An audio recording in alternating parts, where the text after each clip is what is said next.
السلام علیکم۔ بلال news Europe کی جانب سے خوش آمدید۔ اس سے پہلے جو ہم نے ویڈیو آپ کو دکھائی تھی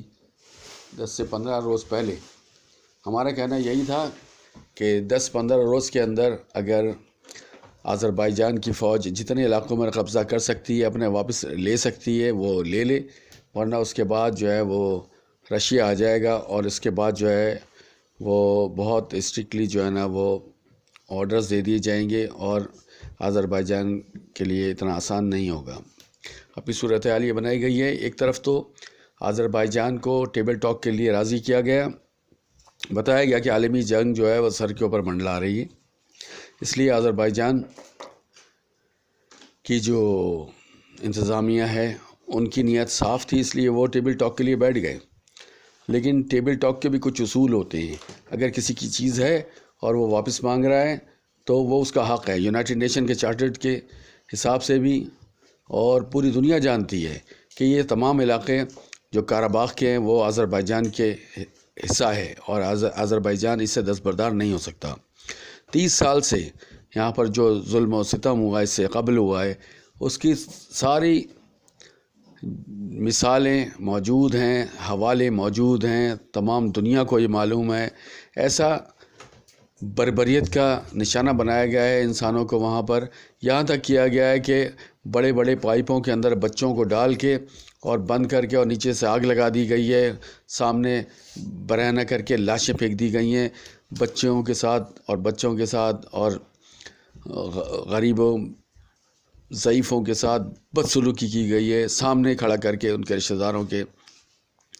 تاکہ یہ علاقہ خالی ہو جائے۔ وہ تمام مسلمان رہا کرتے تھے وہاں پہ اور 30,000 ریکارڈ پہ ہے، ورنہ 50,000 سے زیادہ لوگ شہید کر دیے گئے، معصوم بچوں کو جلا دیا گیا اور گھروں کو تباہ و برباد کر دیا گیا۔ اب مسلسل دہشت گردی کے بعد جب وہ لوگ یہاں پہ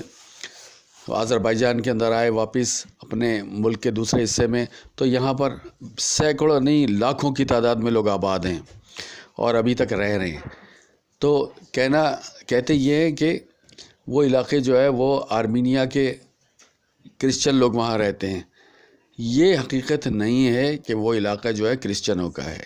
1780 کے اندر 1870 کے اندر تمام جو ہے ریکارڈ ملتے ہیں کہ وہاں مساجد موجود تھیں اور آج بھی وہاں موجود ہیں، لیکن ان کے ساتھ بہت زیادہ غیر اخلاقی حرکات کی گئی ہیں۔ وہاں پہ گائے باندھ دی گئی ہیں، وہاں پہ خنزیر باندھ دیے گئے ہیں، گندگی کی گئی ہے تاکہ یہاں پہ مذہب کو جو ہے مجروح کیا جائے، عزتوں کو مجروح کیا جائے۔ وہاں پر جو لوگ رہ گئے آذربائیجان کے تھوڑے بہت کہیں پہ، وہ اقلیت میں ہو گئے، دوسری جگہوں سے لا کے آرمینینز کو وہاں پہ آباد کیا گیا۔ نہ صرف وہاں بلکہ پوری دنیا سے جو آرمینیا کے خاندان سے تعلق رکھتے تھے، آرمین قوم سے تعلق رکھتے تھے، انہیں لا کے یہاں پہ آباد کیا گیا اور ایک کالونیز بنائی گئی اور قرباخ کے اندر۔ ہماری ہاں جو جنگیں ہوتی ہیں ان کو ظاہری طور پر دیکھا جاتا ہے، لیکن اس کے بیک گراؤنڈ پہ اگر آپ دیکھیں تو میں آپ کو بتاؤں گا کہ سلطان یلدرم جس کا تعلق ترکی سے تھا، قسطنطنیہ سے تھا، یہ اس زمانے کی بات ہے جب تیمور لنگ ہوا کرتا تھا۔ ترکی نے تمام یورپ فتح کر لیا تھا اور سلطان یلدرم نے یہ پیغام پہنچایا تھا فرانس کے بادشاہ کو کہ میں اپنا گھوڑا لے کر آ رہا ہوں، اور ایک جگہ ہے پیرس کے اندر شاتودو، وہاں پہ ایک چرچ ہے وائٹ چرچ کے نام سے، تو میں اس وائٹ چرچ کے اوپر اپنے گھوڑے کو گھاس کھلاؤں گا، میں آ رہا ہوں۔ جب یہ پیغام فرانس کے بادشاہ کو ملا تو اس نے چالاکی کے ساتھ، جو کہ تیمور لنگ جو کہ مسلمان کہلاتا تھا لیکن اس نے مساجد بھی شہید کی اور جلائی ہیں، شہر کے شہر تباہ و برباد کیے ہیں، تاریخ کو ہمارے مسخ کیا جاتا ہے، تو اس کو فرانس کے بادشاہ نے 2 یونانی خوبصورت لڑکیاں تحفے میں بھیجیں اور کہا کہ آپ بڑے بادشاہ ہیں یا یلدرم، یہ دیکھو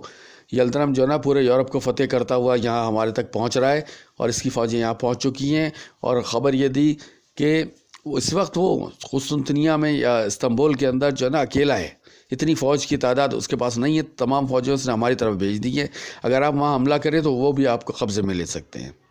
تو غصے میں آ کے، غرور میں آ کے تیمور لنگ نے جو ہے وہ حملہ کیا، سلطان یلدرم کو گرفتار کیا اور اس نے ذلت آمیز زندگی پر مجبور کر دیا اور اس کو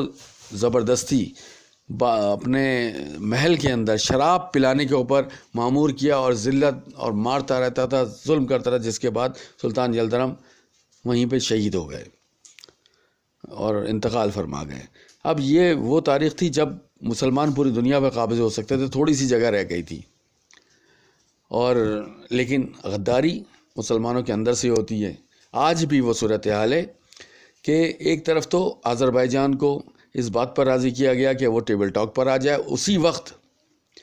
فرانس سے بے تحاشا اسلحہ، خطرناک ترین اسلحہ،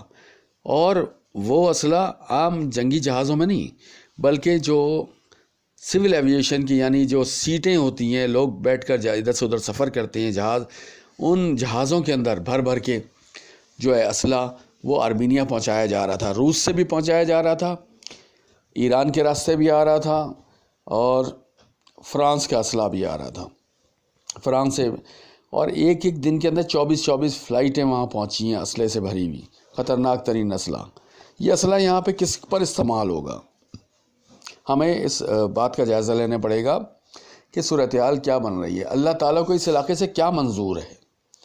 غور طلب بات یہ ہے کہ آذربائیجان کا علاقہ ہے نخچیوان، وہاں پہ حضرت نوح علیہ السلام کی کشتی بھی آ کے رکی تھی، اور آج تک وہ پہاڑ موجود ہے، وہ کشتی وہیں پر موجود ہے، اور وہ ایک مٹی کا ڈھیر جیسا بن گئی ہے، لیکن اگر آپ ہیلی کاپٹر سے، جہاز سے دیکھیں گے تو باقاعدہ کشتی موجود ہے، نظر آتی ہے۔ دوسری اہم بات کہ یہ بھی دعویٰ ہے کہ اصحاب کہف کے جو غار ہیں وہ بھی نخچیوان میں یعنی آذربائیجان کے اندر موجود ہیں۔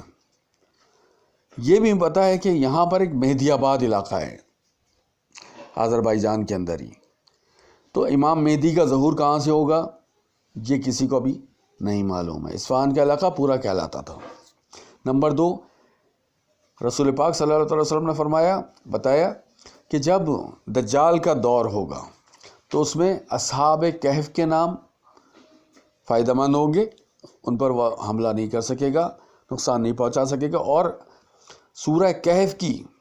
کچھ آیات پڑھنے سے دجال کا اثر ختم ہو جائے گا، یعنی وہ حاوی نہیں ہو سکے گا۔ اس دور میں جب دجال ہوگا، اس دور میں فرمایا رسول پاک صلی اللہ علیہ وسلم نے کہ سورہ کہف کی تلاوت کی جائے۔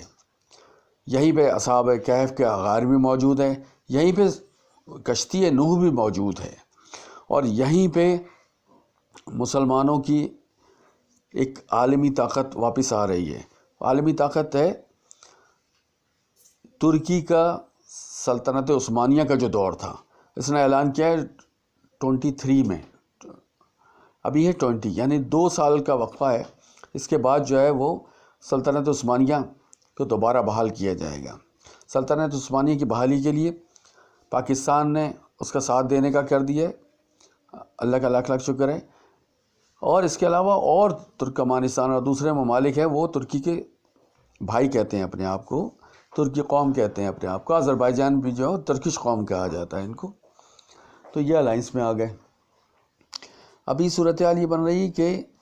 ہم نے بتایا تھا کہ یہ سب کچھ ہوگا، ابھی صورتحال کچھ ایسی بن رہی ہے کہ تمام دنیا کی طاقتیں وہ آرمینیا کی طرف آ گئی ہیں، اور پاکستان، ترکی اور آذربائیجان یہ ایک طرف ہیں، اور آرمینیا کی طرف پوری دنیا کی خطرناک ترین اسلحہ موجود ہے، پہنچ چکا ہے، اور خبریں یہ بھی آ رہی ہیں کہ روس نے ان کو کہا ہے کہ تم صرف آرمی سے لڑو، یعنی آرمینین آرمی سے لڑو، لیکن اگر تم نے آرمینیا کے عوام کے اوپر حملہ کیا تو ہم تم پہ حملہ کر دیں گے۔ ایسی صورت میں یہ عوام سے اپنی عوام کو بچا نہیں پا رہے ہیں، کیونکہ یہ ہمت کے حساب سے، طاقت کے حساب سے آذربائیجان کی فوج جو ہے وہ جیت رہی ہے، آرمینین فوج جو ہے وہ دھکیلی جا رہی ہے پیچھے کی طرف۔ ہار رہی ہے، اس نے اپنی ہار قبول کر لی ہے.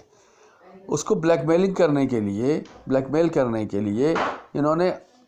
مسلمانوں کی آبادیوں کے اوپر حملہ کرنا شروع کر دیا ہے، اور گانجا کے اوپر اور دوسرے شہروں کے اوپر لاتعداد لوگ جو ہے وہ شہید ہو رہے ہیں. مسلمانوں سے اپیل بھی ہے کہ وہ اخلاقی طور پہ بھی ویسے بھی آذربائیجان کا ساتھ دیں اور دعا بھی کریں کہ اللہ تعالیٰ اس میں مسلمانوں کو سرخرو کرے اور کامیابی عطا فرمائے اور تمام مسلمانوں کو حفاظت سے رکھے. آمین ثم آمین. لگتا ہے کہ یہ معاملات جو ہے رکنے والے نہیں، کیونکہ آج کے دن بھی پہلے گانجے پہ حملے ہو رہے تھے، آج جو ہے وہ بہت ہی قریب باکو سے 300 کلومیٹر 350 کلومیٹر دور ہے گبالا کا علاقہ، وہاں پہ بھی آج حملہ ہوا ہے.